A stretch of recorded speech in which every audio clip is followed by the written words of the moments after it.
Dear all, welcome and thank you to you all for staying on after the keynote by the German State Minister for Digitalization and joining us to this session as part of Forum Europe's third AI conference. During the next hour, we will brush on where Europe is headed on data, cloud, and computing infrastructure for AI. I'm Eline Chivot, advisor on digital policy at the European People's Party, joining from Brussels. The event is live on the record, and session replays will be available after the event on the event website and on Forum Europe's YouTube page. Please do engage on social media using Forum Europe's Twitter handle and the hashtag AIConf2021, and post your question on our platform. We'll have a chance for questions and answers. A little something about our topic for the next hour. First, AI is not just algorithms, it's algorithms and data. To unleash the potential of AI, to ensure its adoption by organizations, and ultimately to ensure strong economic recovery and growth, Europe needs more and higher quality data, easier access to data and data sharing, and the right infrastructure to support this. And particularly, we have realized that we're sitting on troves of industrial data, and that's the train on which we want to jump in, but also we want to be driving this train. To this purpose, many of you here already know about the Commission's initiatives, such as the European Data Strategy and the relevant initiatives around it, aiming to create a European single market for data, a Schengen of data, even according to some MEPs. And we'll get a chance to discuss that, as well as the Data Governance Act and perhaps the forthcoming Data Act. And actually today, the European Parliament debates and votes on the European Strategy for Data. The session will discuss some of those policies, identify possible gaps and challenges so that we can effectively develop and deploy AI across Europe. So what are the views across the board on the way in which the EU is setting the pace in data sharing? Really, the overall questions that we're grappling with is that if we want to change the current model of data, the data economy, how can we do so in a way that balances the interests of companies, the public sector, and individuals? Now, with us today to dive into this for the next hour and 10 minutes, it's great to welcome our distinguished guests. We have Ivo Volman, Acting Director of Data and Head of the Data Policy and Innovation Unit at DG Connect at the European Commission. We have Maria Rauta-Virta, Director of Data Business Unit at the Ministry of Transport and Communications of Finland. Jeremy Rollison, Senior Director for EU Government Affairs at Microsoft Europe. Mariam Riadi, Chief Digital Officer of Suez Group. And Nicole Bruttner, co-founder and CEO of Merantix Labs. I will come around each of you with introductory questions before we move to an interactive discussions, and then of course some Q&As with the audience. So first off, Ivo, may I steal a few minutes of your time to perhaps remind our audience of the objectives of the Commission? What is it trying to achieve with these plans around the data strategy, and what's the mindset, and perhaps how does that relate to AI? Over to you. Yeah, many thanks, Eline, and it's really nice to be here. And actually, it's a very timely debate we're having. This morning, you referred to it, there was a very positive debate in the plenary of the European Parliament on the data strategy, in the report of the Parliament on the data strategy. And I understand that actually today and tomorrow, the European Council are also discussing digital issues, including data. Now, there's a very good reason for that, because data can really make the difference. It can help us to live longer and healthier lives. It can help us to reduce energy consumption. It can help us to move around cities more efficiently. And of course, it also has an enormous economic potential. Let's not forget that, for innovation, for new products. Now, what is the relation between data and AI? No AI without data, I would say. So it's essential for AI. It's therefore also essential for jobs creation and more in general for the efficiency of Europe's industry. But this potential of data is only going to come out if we act, if we do something now. If data is properly used and shared. Now, that's what the European Strategy for Data that was issued a year ago, February 2020, that's what the strategy is about.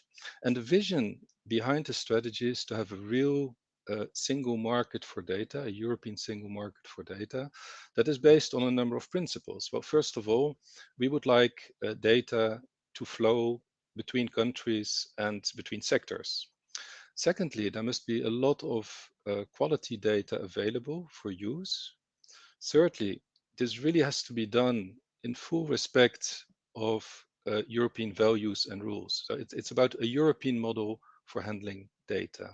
And last but not least, we should have clear and fair rules about data access and data use. Now, the strategy is aligned around 4 pillars. And the first one is about legislation. You mentioned already the Data Governance Act. A proposal is on the table since November. It's being discussed in the Council and Parliament at the moment. The upcoming Data Act, that is foreseen for the second half of this year. Of course, there's also a link with the Digital Markets Act, where data issues are important. It's about the role of the gatekeepers and market power of gatekeepers. And last but not least, we're also working on this implementing act on high value data sets. Well, that's about public sector information that's so important that actually it should be available to all freely through APIs in machine readable format. So it's ideal material for artificial intelligence. Now, the second pillar is about investments in data infrastructures and data tools, the enablers of the data economy. The third pillar is about competencies. It's about having the right workforce in place, but also more in general, the skills in the population of handling data, of understanding data. And last but not least, there is the rollout of what we call common European data spaces. Now, we realized when writing the data strategy that, well, a one-size-fits-all approach does not work. Because health data is quite different from manufacturing data in terms of who is governing the data and the type of data, personal data, non-personal data. That's why we came up with this concept of the common European data spaces, really important to make sure that things move at the sectoral level.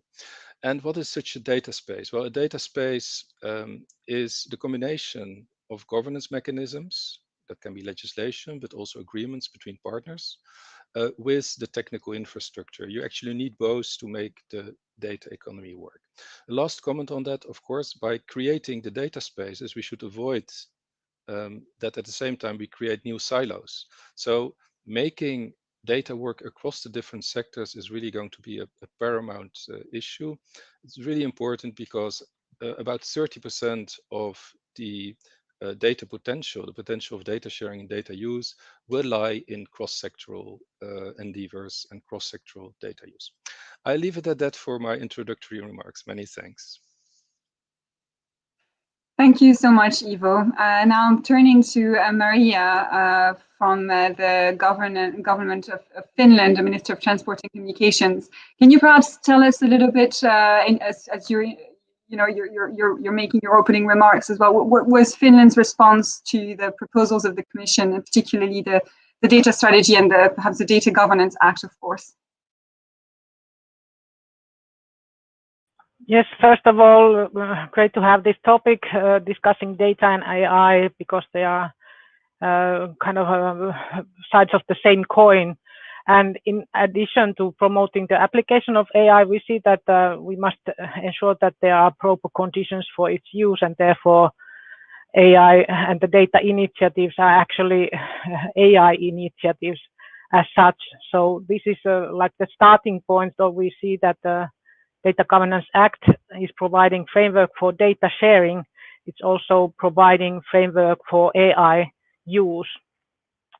But also to address the complexity to regulate AI, I would like to highlight that it's not only the training data that we need for AI, because artificial intelligence it's not the machine or thing or product. It's more of a development process of systems in which different systems and subsystems are built and operated by multiple actors in the value chain.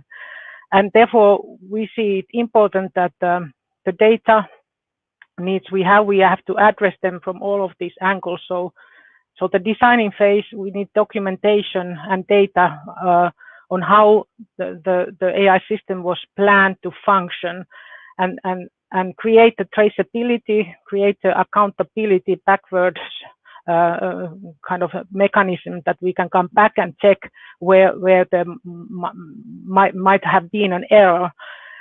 And this is something of a data that the authorities and I think also lawyers would be interested in. And then secondly, the training the intelligence. I think this is the big data that has been most commonly spoken of.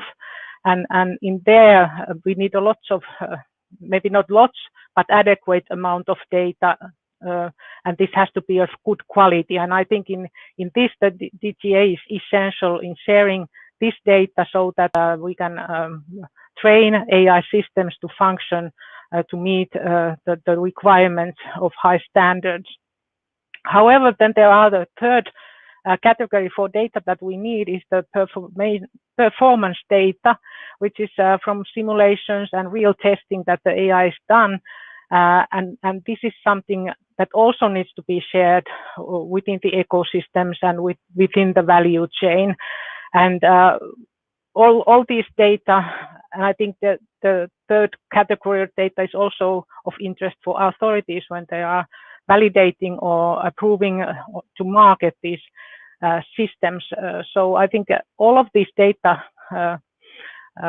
categories require kind of standardized data sharing environment, and therefore the Data Governance Act has a big role or big boots to fill.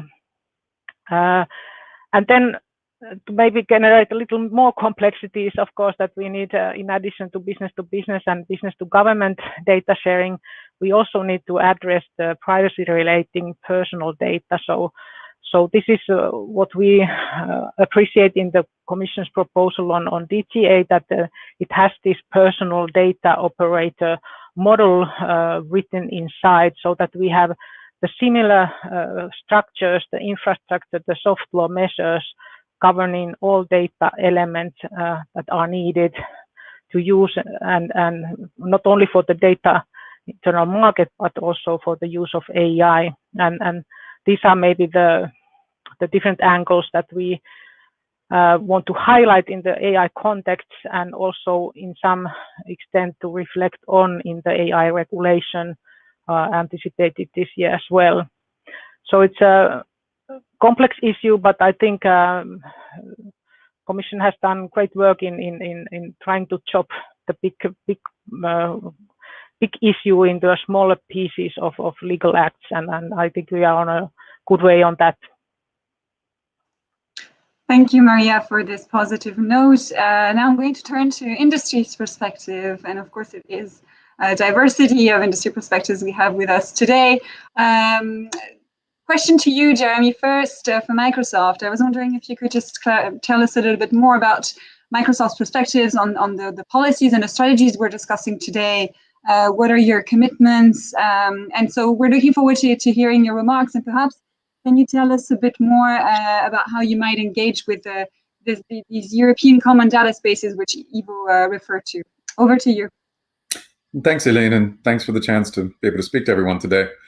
I think we see this space, and have seen it for a few years now, as one that we're hoping that long term, it requires a bit of a mindset shift. So I think the way that Ivo laid out the opportunity here, the importance of the opportunity, I think we see it very similarly. I think the EU strategy for data is correct in the sense of seeing this opportunity and importance around data as it applies to AI, as it applies to digital transformation.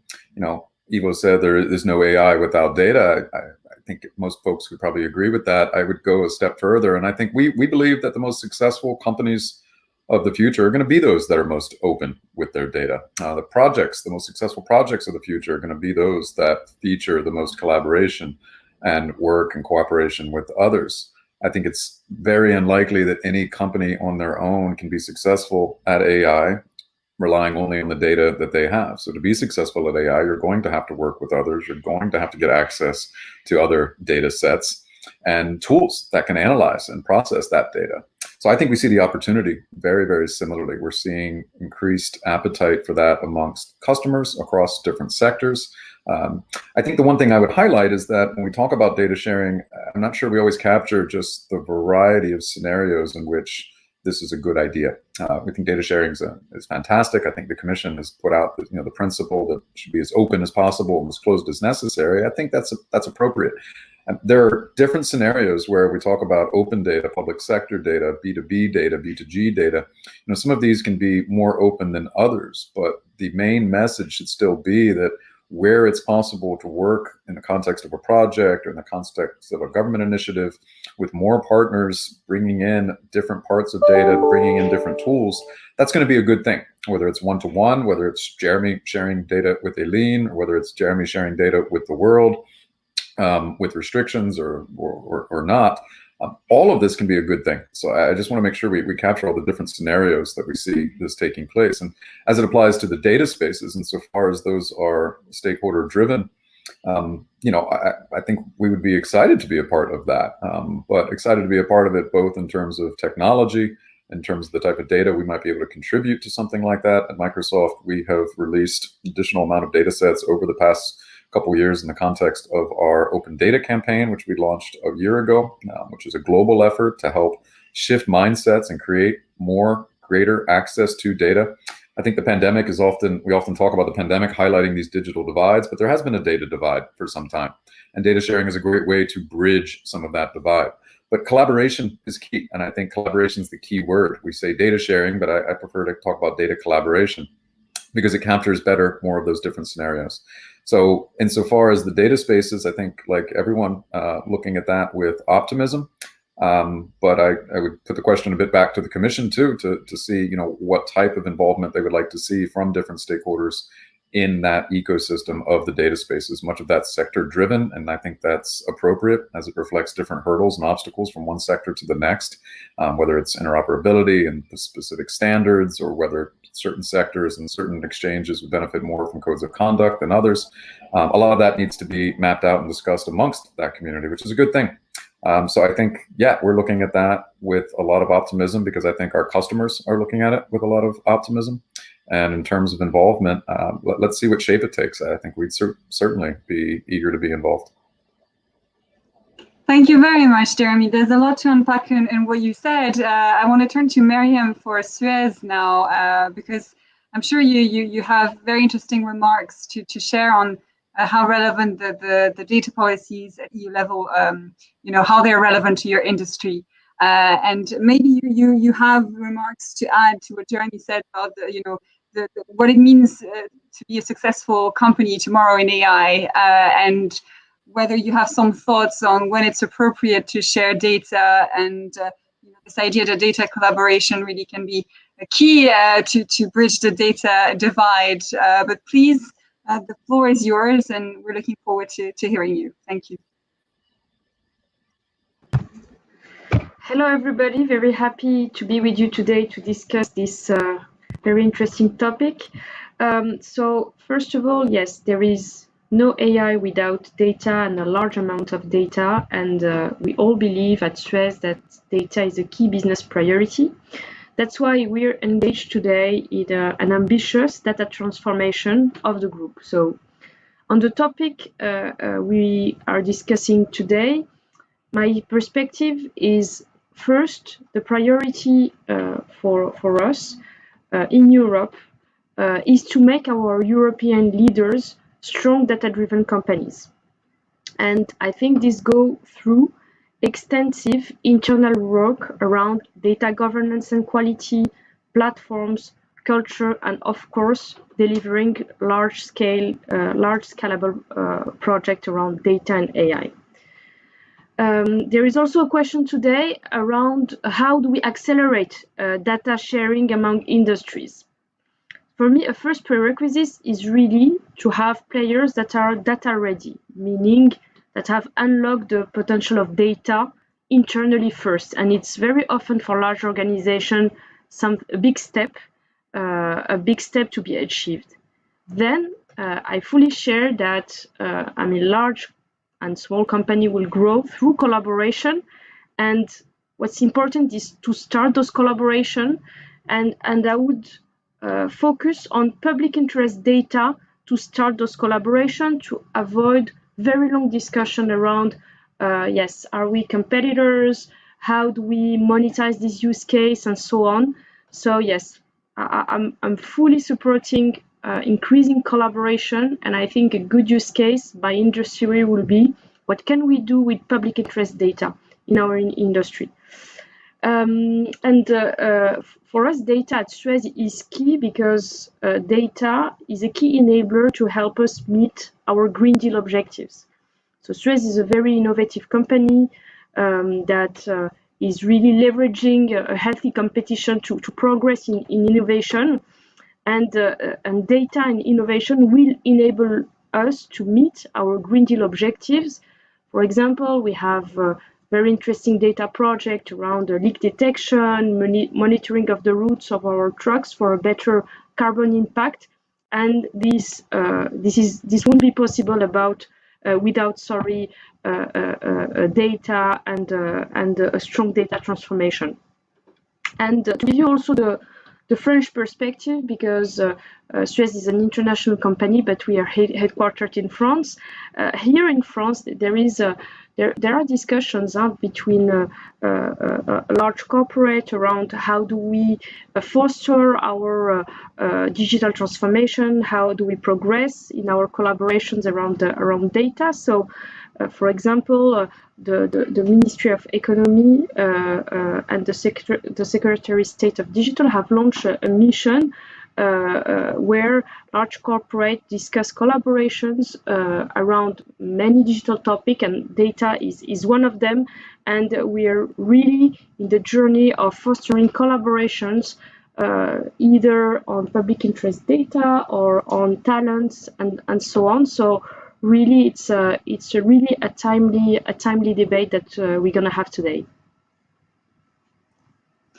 Thank you very much, Miriam. Now turning to last but not least, Nicole for Merantix Lab. Of course, we'd love to hear a little bit more about your organization. I'm pretty sure you have some thoughts also about on what you've heard before. So maybe you could tell us what's at stake for you when it comes to data sharing. What's your approach? What does that mean to you, all these EU plans, and how can they also enable that transformation in your view? Thank you. Thank you very much, Aline, and thank you very much for this invitation. I think this discussion, this dialogue is already a very, very important step. I'll share a little bit about our organization, as it's not such a big international company. So we are an AI-first venture studio based in Berlin. So we basically build ventures that rely on data-driven business models and are AI-first in the technology stack that they use. And our main goal or mission is really to push for transformational data-driven business models.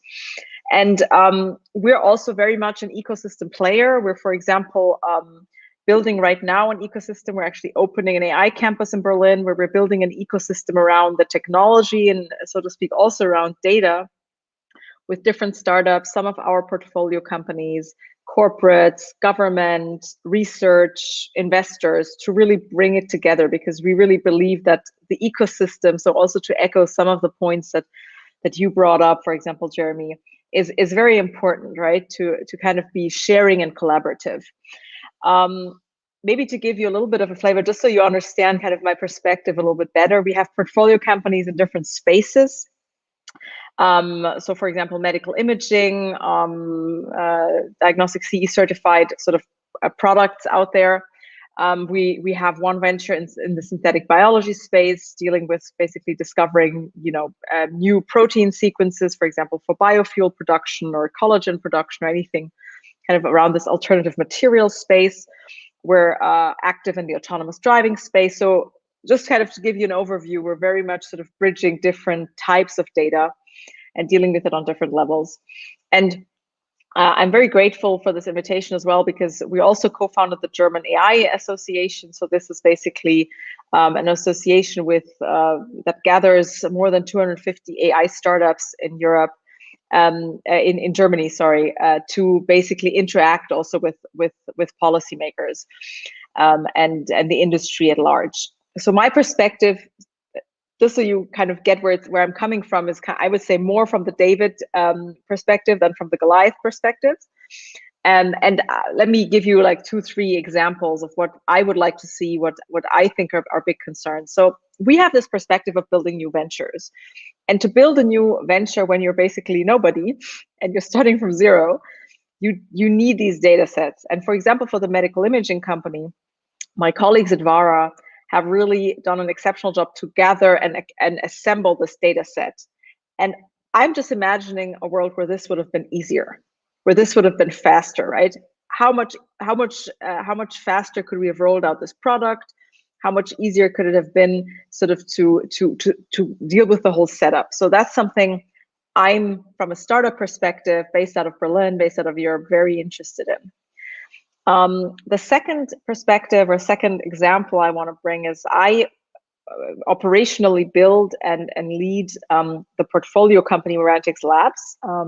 We basically work with a lot of companies in Germany and build AI products for them. And so we basically bring these transformational business models into existing organizations. And my personal passion is really all around AI for SMEs. And I think that's something with any policy that we create here in Europe, we really need to keep this perspective also top of mind, because this is our economic backbone and really important for us also to get these industries that have been sort of the source of our wealth, kind of get them into this new data-driven era fully. And I completely echo what Miriam said and what also Ivo said about data quality, right, being an issue, and sort of organizations that are at different stages, but we should really create regulation with this in mind. And here I'm imagining, I'm just kind of, it's spring here, the sun is out, so I'm in the mood for painting some pictures colorfully. I'm imagining basically going beyond this, I'm automating maybe email replies or something, but really creating transformational models. And I believe, my strong and firm belief is that we will have to think about use cases along the value chain. So suppliers and producers and their end customers have to be somewhat integrated. And for this, the data sharing, I think, is very crucial and will create a lot of positive impact for these, world leaders in their categories to kind of de-silo activities. And I think that's only possible if we enable this. So I think the European initiative around this is very timely, and we really need it. Maybe 2 caveats, or let's say two things I think I would not want to see, right? Or maybe 2 more things I want to see, I don't know. The third thing is maybe also around regulating and admitting products, right? So I think data sharing is not only important for all the companies, but also for the regulatory bodies, right? This is something we've seen, for example, with this medical product. I think also the regulatory bodies need access to the data sets, right? They need evaluation data sets. Maybe we need to have more data set infrastructure around testing data sets to see how efficient are different products, to really make this an AI adequate regulatory process, also in admitting products to the market. I think what I wish for in the implementation is that it truly empowers users and organizations to manage their data, and doesn't become this mechanism where we're creating more paper and more processes, but actually in everyday life, the level of, I would say, data integrity and protection is kind of the same as before. That would be kind of my nightmare scenario. And I really hope we get this right? And we all know from previous regulations, the devil is in the details on this. And yeah, I'm very passionate about creating these data ecosystems, and really curious also to interact with all of you today on this very important discussion. Thank you so much, Nicole. And also, I think you probably have made some important points here, especially with how, we'll probably have a chance to get back to that, to the importance of not creating more paperwork and processes, to keep data sharing as something that can be an incentive for businesses. And I think you've mentioned the importance of to be cautious about de-siloing activities, and that maybe it's an important prerequisite. May I ask you a follow-up question, because Miriam mentioned the need to have data-ready companies involved, and start with simple collaborations. And I was wondering if you feel that we have those data-ready companies, and we have enough of them in Europe to be able to involve them. I mean, let's be honest, right? I think when we look at it, it's kind of a very skewed distribution of where companies are, right? We see a few companies that are really leading it, and it's probably not uncorrelated also with size and availability of resources. It's also a huge culture topic internally for organizations, but I would say, and I think data, I don't have a study I can quote, but I know there are many of these studies. We see that that there are few organizations that really deal with it a lot. They invest a lot in the space, and they are clearly kind of thinking about good use cases to deal with, and they're bringing it slowly now also into production and reaping the benefits of these use cases. I think the vast tail of companies is quite honestly not yet there. I don't want to say they still have to buy a scanner. That would be like, blasphemy to say something like that, but it's, some companies we look at and they're literally at that stage, right? They're like, oh, we'd like to use a lot of natural language processing, and I could not even get a scanned document, let alone a machine readable version. So, and Jeremy, I'd be curious on this because you obviously also see a lot of this. So I think actually the work that some of the cloud providers are doing, just kind of setting up also basic infrastructure, some piping, also IoT companies, right, gathering some of this data, and then the next step, kind of augmenting the quality of this and so on, is still very, very important to actually then really put very impactful use cases on it. And I think the optics, and here I come back to the collaboration thought, has to be, okay, yes, our data is precious, it's oil, right?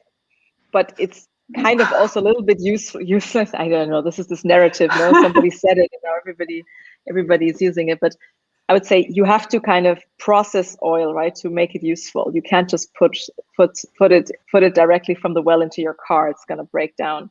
So a lot of these things are still ongoing, and are still going to be a lot of work for a lot of companies, I think, out there. Maybe if I can just jump in to give, I fully agree with you, Nicole. I think that to give a corporate perspective, we have areas in companies where we can work collaboratively on a dedicated use case and so on. The question is, will we be able to scale it quickly in the whole organization, in all geographies? And this is where we need to work on platforms, on culture, on standards, on master data to make things scalable. I think we have very good use case to show value and big use cases, but the effort is really toward more scalable solution and more ready to production solutions. And I would only add, I would only add that I think it's a bit along the lines of what Nicole was describing. It's not enough to just have data. Most companies have data.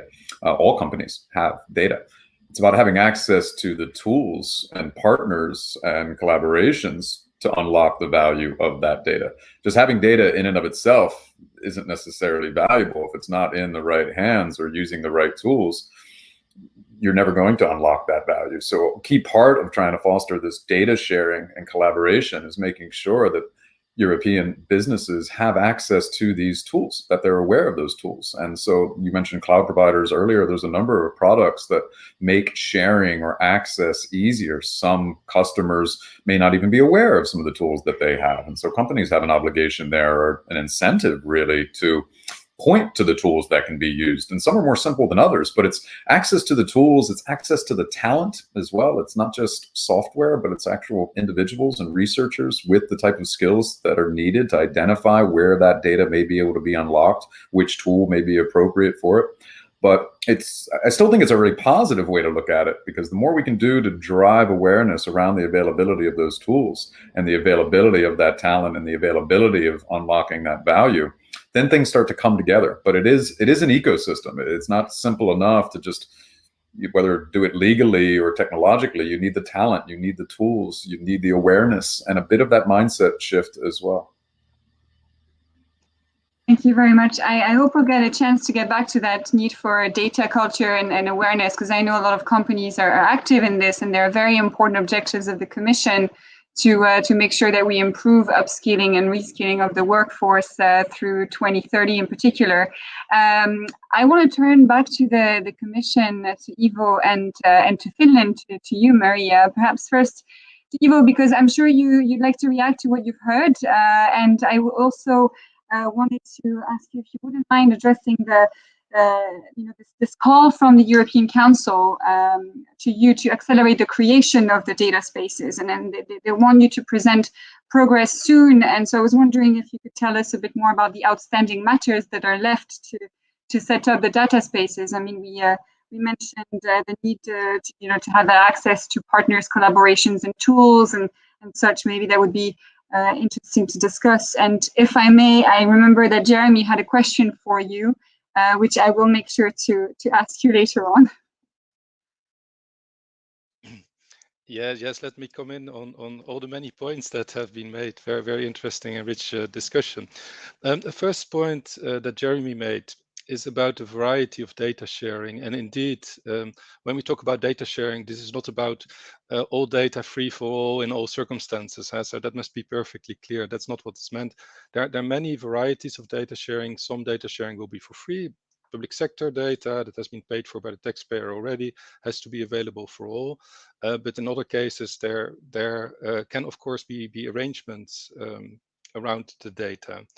Now, on the data spaces and the call that is going to come in the European Council conclusions about speeding up the creation of the data spaces and also getting an overview of what's happening in the different data spaces. Okay, let's go back to the data strategy. The data strategy indicated there are 9 data spaces that are going to be set up, but it also says this is not an exhaustive list, right? So when we talk about data spaces, there can be more than the 9 that have been mentioned. For example, the European Parliament has been calling for a tourism data space. That could be interesting, and there are other ideas on the table for these data spaces. Now, again, what is a data space? If I ask our engineers in the Commission, they speak about these fantastic data infrastructures and data tools. If I ask lawyers, they speak about legislation and co-legislation, self-regulation and arrangements. And actually, the two have to come together to create an ecosystem that can really work. And I liked also very much what Nicole said about use cases along the value chain within the data spaces, but sometimes that can also go across data spaces, right? And it's really important not to close off that kind of collaborations by looking with a too narrow sectoral lens. So we're going to look at this call from the European Council, how we're going to reply to that, definitely. A point I would like to react to was also made by Nicole. It's about, I would have been so happy to get the data earlier and better. It would have made such a difference for me. And I think that is really what we're trying to do with the data strategy, to make sure that companies like yours will get access to the right data to improve your products and to speed up your innovation. And actually, well, to start a data company, you don't need a massive capital investment. That's why I think there are many startups, but without the data, it's never going to work. So you need access to the right data. And well, it's more difficult for SMEs to get access to the data than for the larger companies. That's obvious. A last point about the legislation, making sure that it truly empowers individuals and companies, and that there's no paper-based system. Yes, of course, that's what we want, and we hope that the co-legislators come with us and make sure that we have a system that works, where, for example, for these personal information management spaces that Maria referred to, right? That they can really work, but that they work in a way that people can trust them. And that's the whole point of what we want to do with the data intermediaries regulation, to make sure that you don't get a system where these personal information management systems actually have an interest in getting your data and then using them for added value products. That's the model we want to move away from, right? That's not a model strictly in line with what we want to do in Europe with data. I leave it at that. I talked too much already. So, sorry about that, Ellie. No, that's great. You saved me because I was out for a second for some reason. So I hope that won't happen again. Although I'm sure you made my job very easy so far, because I think there's a very interactive conversation. So before I pick up on some of the things that were said, turning to you, Maria, so you get a chance to react to everything that's been said, because it's quite a lot.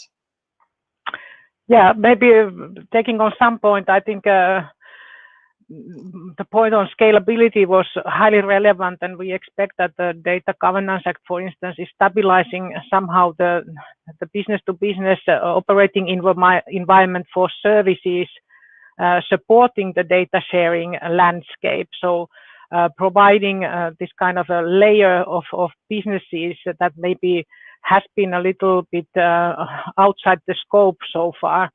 As we have been putting more interest on maybe the consumer aspect or the big companies or the end producers, but also what legislation can do in order to emphasize the service level interoperability is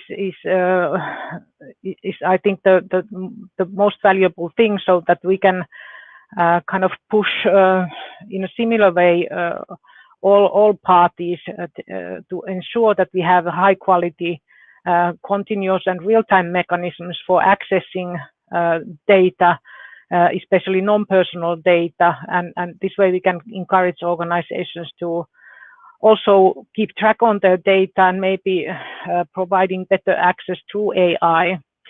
And this is maybe an angle that hasn't been discussed yet. What is the future-ready data sharing environment for AI? As we have discussed also on edge and cloud, the pooling of data maybe is already a little outdated kind of thinking. We believe on the shared access rights, being able to use data that is somewhere in a distributed kind of locations, and also that the AI can travel to the data rather than the data being transferred or copied in some other places. And by that we can also increase the security of the infrastructure. So thinking what kind of AI systems we will have has an effect on how we have to regulate the data sharing mechanism, so that we don't end up in locking some future innovations in too early phase. Thank you very much, Maria. Yeah, I wanted to turn to some of the, there's a big discussion around the reservations when it comes to sharing data. There's an Everest report that mentioned 60% of companies are not engaging in B2B data sharing for several reasons. And obviously, it's not just private sector companies, it's also public sector dealing with its own challenges when it comes to data sharing. So I just wanted to ask perhaps to you, Jeremy, what are some of the challenges that you see in data sharing for companies, and how do you think the proposed EU frameworks can solve these challenges? Well, listen, I think we've always heard reservations from customers around being more open with their data. It ranges from, I can't be more open because I'm concerned about privacy rules. I can't be more open because I'm concerned about losing my IP, or I'm concerned that some of my data may constitute trade secrets. The legal framework is unclear. I'm not sure if I'm allowed to share it. I don't know which tools I should be using to do that. So, we have to answer, or try to answer, all of those questions in the context of IP, trade secrets. I think technology has come a long way, and there are some exciting developments there where you can drive some of the analytics and processing that's necessary and power that with platforms that never give other third parties or individuals access to the raw data, but you create ciphers so you can still do the programming on top. There's differential privacy developments that can help address some of the privacy concerns, where you can inject a bit of noise into data sets, sacrificing a bit of accuracy, but benefiting privacy. And for some use cases, that would be appropriate. Things that, common technologies, encryption, security protocols that you can put in place help address some of that reservation. And to be honest, I think that's what we're all competing on. If there's an opportunity there, customers need to be aware of what tools are available, how they're secure, how they're compliant. And they ask those questions because they do have those reservations. But the more there are use cases and examples and familiarity with the tools, and they benefit from using those, and they see the value that they're unlocking, you start to see that confidence increase. But the more competition there is there, the more choice there is there, I think that'll only help inform some of those choices and reassure customers that there are a variety of options depending on their individual use case that they can take part of. But a lot of it's the same commitments we've made to data in a personal data context. People are only going to share data if they trust that you're going to handle it appropriately. You're compliant with the laws, you put in place the right protocols. Standards have a large role to play there as well, and being able to audit to those standards. And I think customers are increasingly savvy about that. They don't want to just take a company at its word. They want to see the documentation. They want to see the audits. They want to see how these tools work. And I think that's what we're trying to drive. So the answer is technological, it's legal, and some of it still is cultural, but I think we're making progress on that. Thank you, Jeremy. And turning to you, Miriam, actually, because I think we've talked a lot about, IP and, you mentioned Jeremy mentioned we need customers to be data savvy, and they're increasingly so, but also perhaps companies need to be data savvy and data ready, as you mentioned, and maybe there are some prerequisites that you could circle back to. I know you briefly mentioned them in your introduction, also an additional question would be how do you think we should draw the line, when it comes to those IP and trade secrets, drawing the line between competition and collaboration? What's the right balance so that we can have data being shared by actors within their ecosystem without compromising their IP and the competitive advantage that they have? Thanks, Ellie. So first of all, around your first question, for sure, there are some prerequisites to be worked on to be, I would say, data ready. There is the first one around governance and quality of data. So this is not the sexiest topics, when you're talking about data transformation, but it's absolutely key. And it's really about having master data management, but also rolling out roles in your key business processes around quality of data. For example, you can say that, okay, your customer data in this country is very key, so you'll have somebody with a hat of lead data owner, data steward around this process. And the objective, not just to have somebody responsible of the quality of data, is that this person will engage the dialogue around data in his organization, and to create this continuous improvement, I would say, process and dialogue around data. So this is really key, what we call governance and quality of data. The second prerequisite is what I mentioned around platforms. So you need to be able to put in common some algorithms or some data around platforms, not for everything, but for some key topics, to be able to scale quickly projects. So for example, at Suez, we have a platform around data science called Kodai, which enables all data scientists to share, I would say, their work and to reuse what is developed in Chile, in France, and so on. So it's really about scaling, and scaling is around platform. Of course, there is project delivery. So if you want to engage an organization around data transformation, you need to show value around projects, small project with startups delivering really quick wins, and larger project with a strong business value. And we are engaged in this path with Suez. We have a very ambitious performance improvement program, and digital and data are very key to this project, and we're measuring really the business impact. And the fourth pillar for me, and I think it's really the most important, is around culture.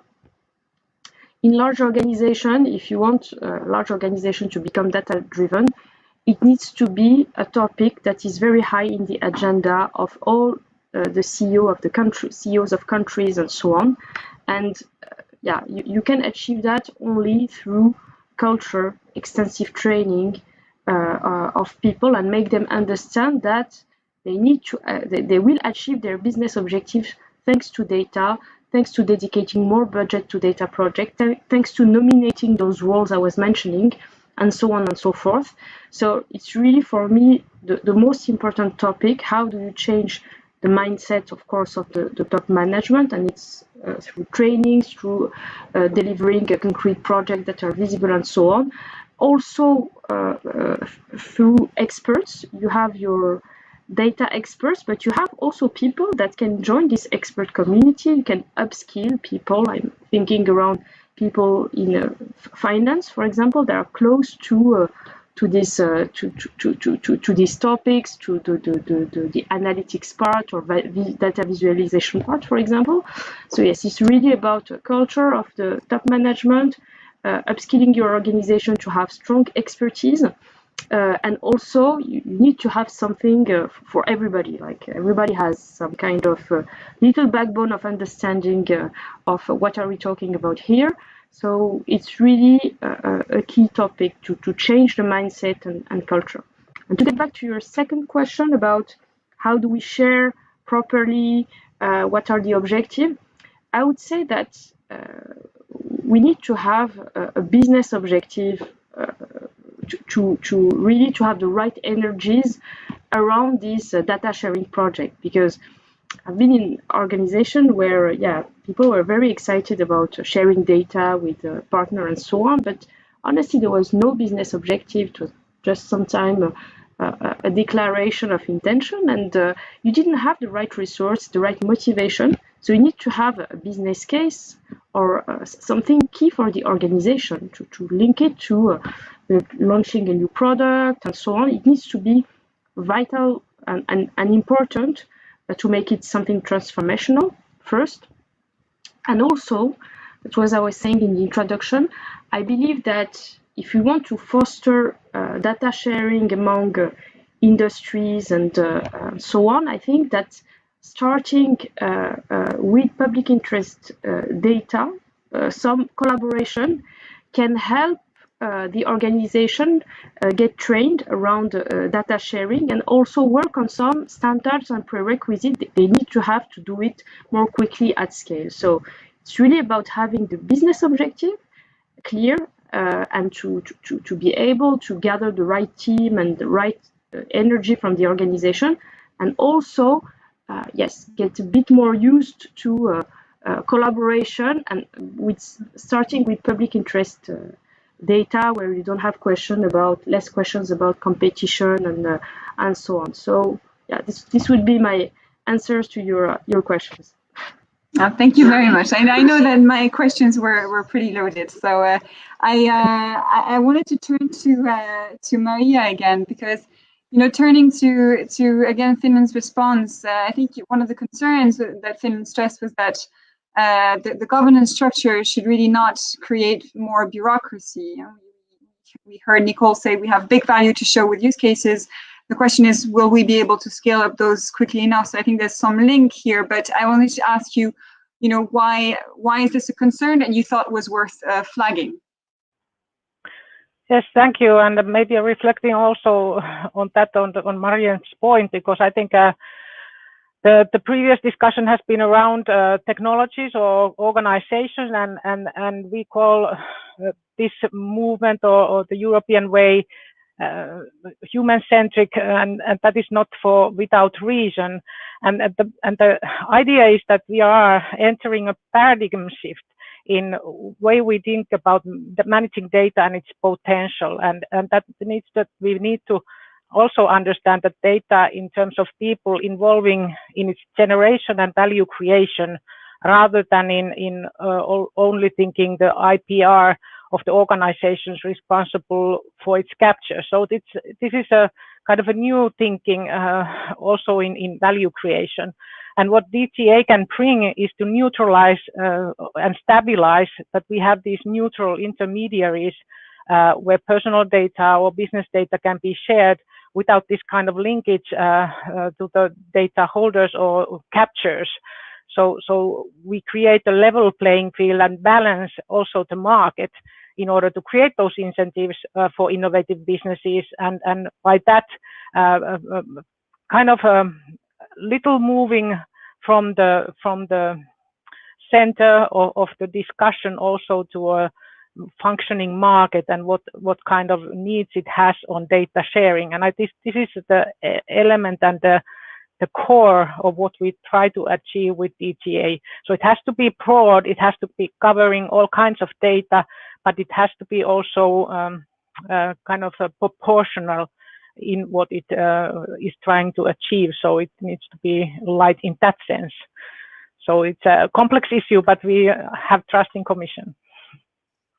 Well, thank you. Well, back to the Commission, Ivo, before I turn to some of the questions that our audience has been asking us, I want to spend a little bit of time on those intermediaries, data intermediaries, European style intermediaries. So there will be a lot of discussion on the scope of that. Who will be the providers, which will be seen as the data sharing providers under the regulation. I was wondering if you could help us clarify that a little better, and maybe how sustainable those actors can be. I mean, what are the business models that you might have in mind for those, given they can't, reuse data in ways that diverge from the original purpose? And I think my question will go also to the other panelists if they would like to jump in. Okay, many thanks for that. Yeah, first I would like to echo what Maria said about the Data Governance Act. So what is this about? It's about a paradigm shift about how we think about data. It's about more trust and about more data that becomes available. Now, more trust, that is linked to this data intermediaries question. It's about trust in the people who actually transfer your data. If I want to offer data as an individual and use these personal information management spaces, right? I want to make sure that my data is not going to be used as part of a broader business model where there is added value added to the data, and then the data is sold somewhere else. If I'm a company offering to share data with other companies, well, you want to make sure that the person who is handling the data and offering it is neutral in itself and doesn't have an interest in selling more or selling less of the data, right? Apart from the business model that they have for themselves, which is, if we see what's on the market at the moment in terms of B2B data sharing and the type of intermediaries we're thinking about, they're taking a cut of the transaction either from the one who offers the data or who actually buys the data, right? So there are actually functioning business models on the market, the French company Dabex, for example, that have this role of being the intermediary, a neutral intermediary, to bring supply and demand of data together. Now, that's the type of model we want to promote, also for the personal information management systems, where there is neutrality in terms of handling the data. That's a key guarantee. But then, of course, when you come with a legal text, there's always the question, do I fall under this? And people are afraid that they would be covered when probably they are not covered. So that has led to a certain discussion.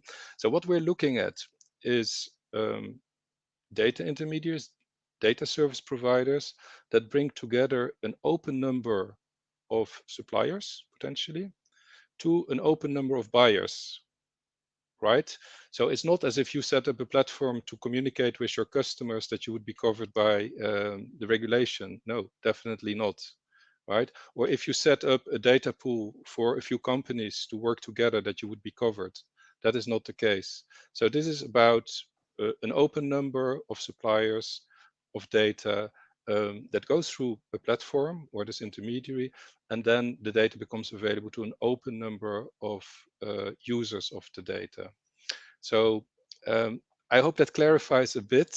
But of course, when you work with legal definitions, you have to be very precise, and I think that's where the definition in the council, but also in the parliament, is going to be. Thank you very much. Maria, just briefly to you, I think Finland thinks the provision to have data intermediaries based in the EU is not sufficient to ensure that the data will be processed the way that the GDA sets out. Can you tell us just a little bit in brief, what's your reaction to Ivo's response and maybe on that? Yeah, well, I think data governance is essential, but then also I think Ivo already in opening remarks addressed that we need in Data Act also to balance the access rights on data. So in value chains, not the biggest is kind of saying the rules of the game, but everybody can negotiate. That's what voluntary agreeing is supposed to mean.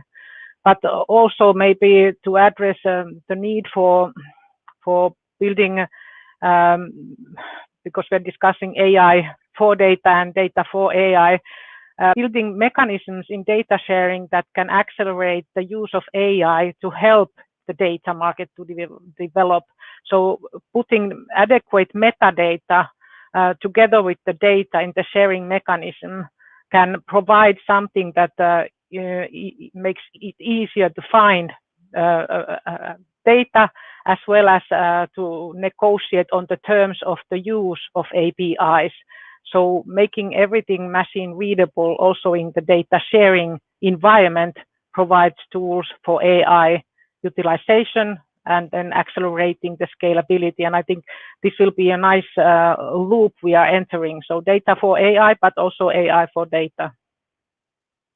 Thank you very much. I would like to have a brief comment from you, Jeremy, on what we just discussed on the sustainability of business models as, data intermediaries before we turn to the participants' questions. Yeah, I would come back to what I said in the beginning. There's a lot of different use cases and scenarios that data access and data sharing, I think we're very optimistic about it. It is a big opportunity. The more choice on the market, the better. Whatever stakeholders feel is the best tool or service for their needs and the project that they're engaged on, we should always be looking at ways to increase that choice. There is a lot of successful and effective data sharing going on in Europe at the moment. I know we want to upscale that and we want to see it, leverage the opportunity further. I think we all agree on that.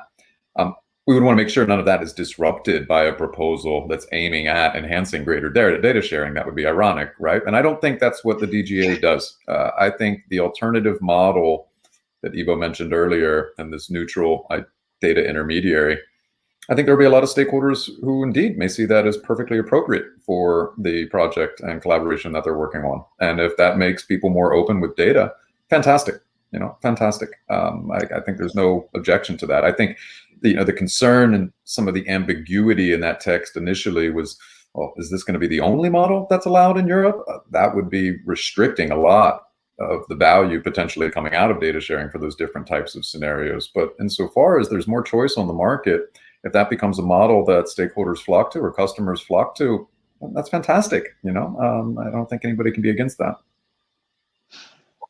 Thank you so much. Maybe I can jump very quickly on some of the remarks that Miriam and Maria, actually everybody made. First of all, we've been talking a lot about companies. I would love to see also some more government action on all this. For example, Miriam, we were talking about getting data ready and so on. I'm another one of those beautiful, colorful pictures that I'm wishing more of. It's also more of the government engaging in and get government agencies engaging in these activities and becoming data ready. Besides basically making data sets publicly available that are basically gathered already in public interest. I think I wanted to add something about the capabilities that you were mentioning, Miriam, and also Maria, you said human-centric, all right? AI is important. And I think the capabilities, right, are important for me in two further and additional aspects. The one is to make the right tech choices. Right?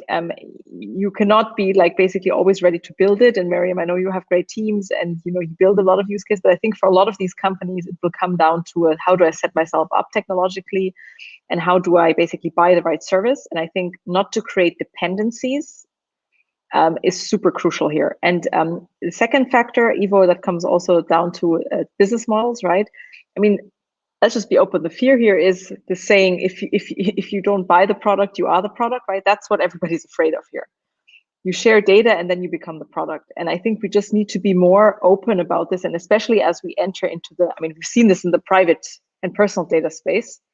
And I think it's not yet actually solved to a satisfactory level, because it adds paperwork, but does not actually increase transparency and human-centric ease of use to actually know what's going on with your data. I think that we have not yet gone there quite. And I think that would be my nightmare scenario, that we end up there also in the industrial space, as we say, hey, we're going to open up with all the value add of data sharing. But I think we need the capabilities to also see through the business models and be very transparent with what are the incentive of different players here that are engaging in data sharing, and what are mid to long term possible implications, right? So to speak, not to end up in a social dilemma meets industry 4.0 in Europe. I'm being very simplistic here, but just to bring my point across in a very short time. AI for data, maybe 2 points, exactly what Jeremy was saying, federated learning, right? We're happy to work methodologically on technology that will help data sharing in a really compliant way and in a privacy preserving way. And the second one is a lot of use cases also on the compliance side. We're creating a lot of regulation here. Somebody will have to actually monitor all this. I guess AI can probably also play a role there. Zip, questions from the audience. Thank you so much, Nicole. I indeed wanted to give you the word, because I know it's good if everyone has a little bit of time. But yes, indeed, we have some questions. I will just take two of them. One of them is to Ivo. Data is just raw material and not always relevant, and sometimes false. How to ensure data relevance at the source? There was also a question on security, how to ensure security of data. And then someone also mentioned that it's great to want to share more health data, at least with people wanting to help for scientific research. Could you elaborate on the concept of altruistic databases, and then what's the goal of the EU in this domain? I know perhaps Maria wanted to react on this. We have 4 minutes left, so please try to be brief. I apologize. Okay, I think that Maria wanted to react to the first question, the data relevance, and Marion has said a lot about it already. So I will just focus on the second question. That's about right. data altruism. Now, it's a bit paradoxical that at the moment you can give a lot of your digital life away with one click. I agree. But if I want to give some of my data for combating COVID, there's no structures and processes in place, right? Isn't that strange? Now, that's what we're trying to address with the data altruism part of our DGA proposal, right? To make it easier for me to take control of my mobility data, my health data, and to make sure that it can be used for the common good. If I want to, of course, it's up to me to decide. But that's what Maria also talked about, putting the individual at the center of the data economy. That was 1.5 minutes, I think. So. Thank you. Maria? Yes, thank you. Yeah, maybe on how we can ensure that the data is of good quality. I think everything doesn't have to be in regulations. I think we need to put up best practices, how organizations can categorize and keep track of their data and ensure that this data can be found easily. We need the metadata that can be used to address these issues, so you know what this data is all about, what kind of quality it is when you are developing your AI systems, because this is highly relevant in order to document the process when using some data. So where did the kind of the data came and when it's the expiry date. So using this kind of metadata, but also using open APIs and structures for businesses so that they can easily jump in order to create on top of so that the learning is cumulative, so that we can share also the good practices. So soft law, good practices, organization, voluntary mechanisms, and then regulation as a vision maker and stabilizer. Thank you. I'm going to give 30 seconds to Jeremy, Miriam, and Nicole for a final message to our two EU policy officials here. Starting with you, Nicole. Okay. Yeah. Well, ask European startups. Give work to European startups. We're here to help. We have a joint mission. So I know across Europe there are a lot of cool startups and initiatives, AI hubs, data ecosystems, and yeah, you can give us more leverage. So we're looking forward to that. Miriam? Yes, anything that could encourage European leaders, leading companies become data ready is key. And I like also the point that was mentioned by Nicole, I think, around SMEs, because we are large corporates, we have the resource to be compliant to quite a number of stuff and to accelerate this data transformation. But SMEs, yes, it's not that easy. So, and they are really a strong growth lever. So let's not forget them and maybe foster collaboration between large and smaller companies along the value chain would be something key, I think. Thank you. And Jeremy? I think we all agree on the big opportunity here. So collaboration is key. I think more choice is always fantastic. So let's make sure we're doing things that align to where we all agree on the opportunity and making this an easier space to navigate. Thank you so much. It's like when Jeremy of Microsoft speaks, there's an Outlook sound that everyone can hear. It's very appropriate. Thank you, everyone, for following us today. Up next is a session on AI and healthcare, which is led by Laure Wijnens, assistant professor at the University of Maastricht. Thank you all. Thank you to our fantastic panelists for sharing excellent insights. And I'm glad my internet connection held off. Thank you, Forum Europe. Thank you all again, and have a great rest of the day. Thank you. Bye.